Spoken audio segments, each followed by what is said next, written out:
FNAF's Bonnie the Bunny. Probably to me the least scary of the 4 core animatronics if I'm being honest, okay? Bonnie though still has a special place in everyone's heart. Some are terrified, including Scott himself, who had nightmares because of the animatronic while playtesting the game. But despite the slight divide, whether we fear him or not, we all love Bonnie for one reason or another. Hence why there are so many goddamn versions of this guy. And those versions that are actually canon to the series are what we're exploring today. Yeah, that's right, we're doing canon things. Okay, let's do it. In at 10, Withered Bonnie. The original Withered animatronic, Withered Bonnie, hails from FNAF 2, where the original 5 were broken and dismantled. Withered Bonnie is the original nightmare animatronic in a sense, missing a face and only having 2 red dots for eyes. This would really give us nightmares when we first saw it enter our office, because I mean, look at it.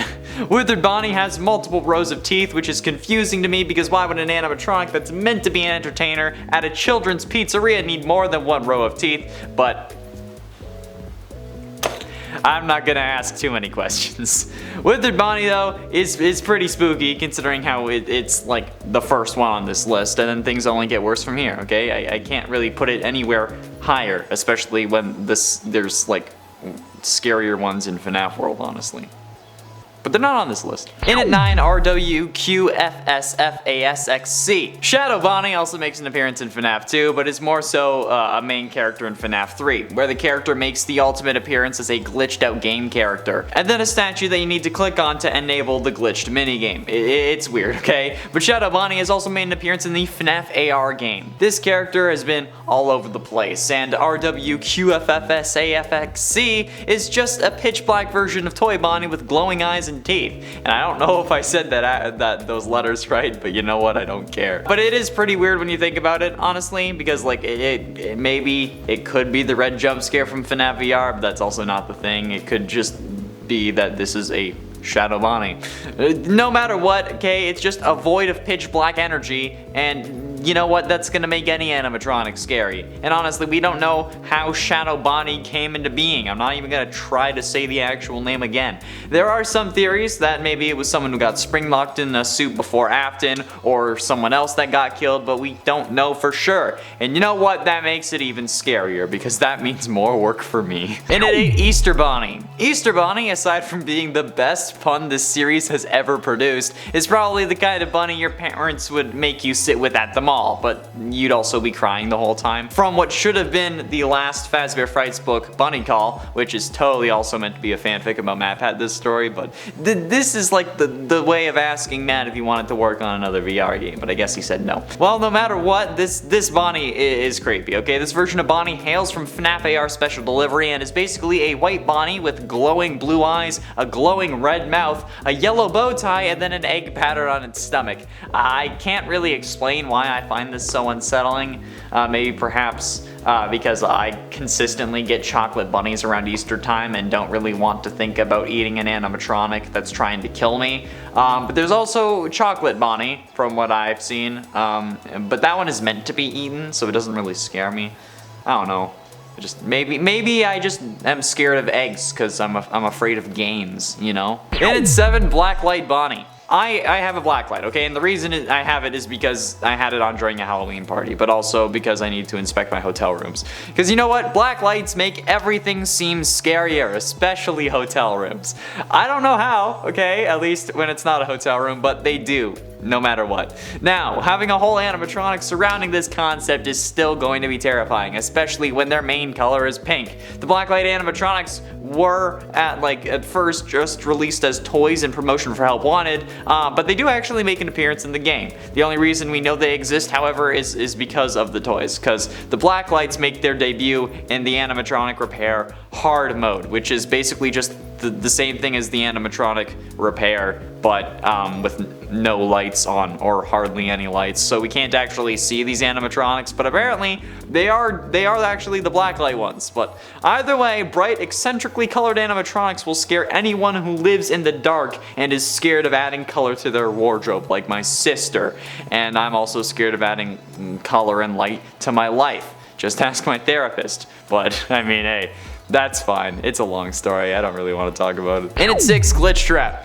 GLITCHTRAP is the code version of Bonnie from the VR game FNAF Help where he serves as the main antagonist of the game and yet another reincarnation of William Afton, this time after his soul latched onto a circuit board containing usable code. He then gets scanned into the game to help build AI and then manifests and is somehow able to control certain aspects of the game. I don't know. He's somehow also able to interact with the ending of the game, assuming that these are the same thing, and that the one that we end up reforming isn't just like a copy of that character because Afton needed a mesh to link himself to, something like that. But the thing is, he wasn't originally supposed to be in the game, right? So like, why does he have such an important role at the end of the game if he originally wasn't supposed to be in it, if these are the same individual, okay? Especially like after he starts dancing, once he's able to kill us finally, right? That weird thing. GLITCHTRAP is like, this is reminiscent of the first suit that William uses to kill. The stitch marks on his joints indicate that, and that's off-putting. Okay, knowing that this is like the first instance where William kills someone or wants to kill someone just sets me on edge. It's scary in another kind of way, okay? Like the kind of way that sticks with you long after you've closed the game and then tried to go to bed and you've put your kids to bed and then you can only worry about what Afton's gonna try and do to them in the dark, so you start putting a green wristband on their hands and then, you know, you let them die to a puppet because you're being neglectful because you thought a wristband would be enough, and now I'm just hating on Henry, so I'm gonna move on. Halfway through into number 5, Into the Pit Bonnie. This version of Spring Bonnie is the main antagonist of Into the Pit, the first story of the first Fazbear Frights book, of which this story shares its name. In this story, he's described as a yellow rabbit mascot with yellow, fuzzy, furry kind of suit with big paws. It's unclear whether he's an animatronic or a living creature, but you know, we're gonna guess animatronic here because you know it's FNAF. His eyes are also described as blank, dead, and untouched, not feeling like those of a living creature. I don't know why you touched his eyes, but I don't want to ask. His jaw is locked in an unchanging grin, but it can just unhinge and then have like 2 rows of sharp fangs, and it can also open like a snake jaw, and if you've seen that, it's terrifying. He's wearing a purple bow tie, which immediately triggers me because I don't like the color purple anymore. And then after he's dead, he's nothing more than a dirty, empty suit. On the cover of this book though, and in an unused illustration, his head is large and his body is kind of rotund, similar to Nightmare Fredbear. His eyes are blue, they're kind of organic, and kind of looks like they're human eyes, presumably. And there's also a black liquid, but potentially like some manifestation of agony or another emotion that's leaking out of his right eye socket, or maybe it's just Supernatural's version of ectoplasm. Who knows? But you know what? Then he also has his like squarish teeth and his smile and 2 black buttons, and I don't like it. Okay, it's not okay. Please stop. Thank you. And at 4, Jacko Bonnie. Jacko Bonnie is one damn wascally wabbit, okay? The animatronic is like your typical Bonnie, however, it's missing flesh in all the right places. And all the right places is just the worst ones. I don't know if I should be calling it flesh though, like it's not real, like actual flesh, but it is their version of flesh. It's their casing, okay?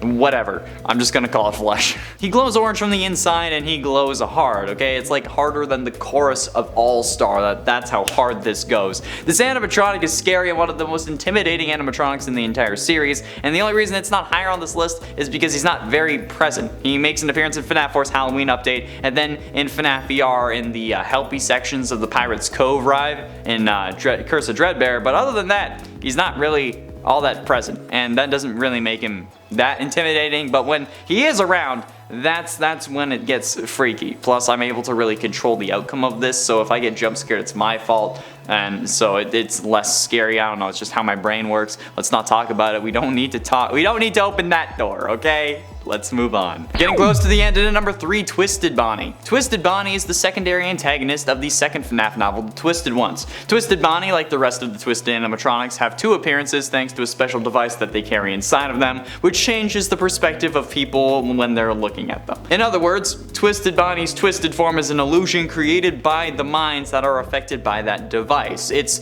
real appearance is not really described at any point in the book, but it is believed that it may be similar to like a large figure made up of malleable plastic. Its twisted shape though retains several characteristics from its original counterparts, such as the purple and or blue color of its fur and its long ears. However, it is much taller, around 8 feet tall to be exact, and his head is much wider as well. He has sharp teeth with a second lower jaw that can open up in the middle, which I don't even know why that's a thing. He has a black nose, long crooked whiskers, the purple eyes, although in the book they are described as white, which is possibly because they're glowing, and then his body has almost the same shape as normal Bonnie, but his arms don't really change. But you can actually see spikes on his shoulders, not to mention that his hands have sharp and curved claws at the ends, because of course they do. Have fun with this nightmare fuel. And ultimately, in at number 2, Nightmare Bonnie.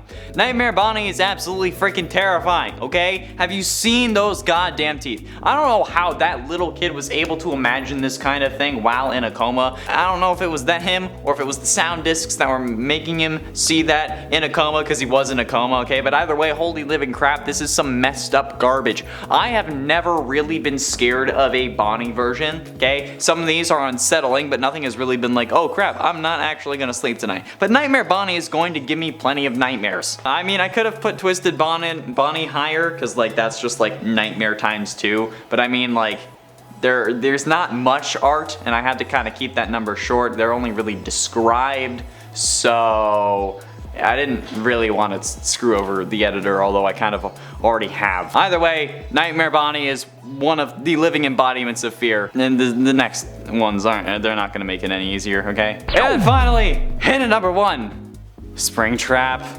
Springtrap is William's first incarnation, yet still the most iconic. Appearing as a weak yet still living William sealed in a heavily damaged golden body springlog suit, this version first appears in FNAF 3. His suit is drab olive in color with darker colors around his stomach and the inside of his ears, like how you normally draw a rabbit. And then a great portion of his right ear is missing. He has a single red wire sticking out of the stump of it, and then his entire body is torn and tattered, not to mention the gaping holes, exposing wires and caging and, you know, his rotting corpse, despite him also still being alive. I don't know how he's alive and rotting, but you know what, that's where the series has gone at this point. William is rotting just like my mental well-being, ironically both due to Scott Cawthon. Oh well. While both Springtrap's hands and feet are attached and generally intact, his legs are entirely stripped from the mid-shin down, exposing the endoskeleton and all the tendons that would have made up this section of William. And I mean, like, if he wasn't trapped in the animatronic, William not being kept alive, you know, this is just gross, okay? If he hadn't been kept alive, then I would be happy and I would be able to sleep, but I can't, and I'm going to cry now. That's all we have for today. Thanks for watching. I'm gonna go and sob softly at my desk so that no one asks what's wrong.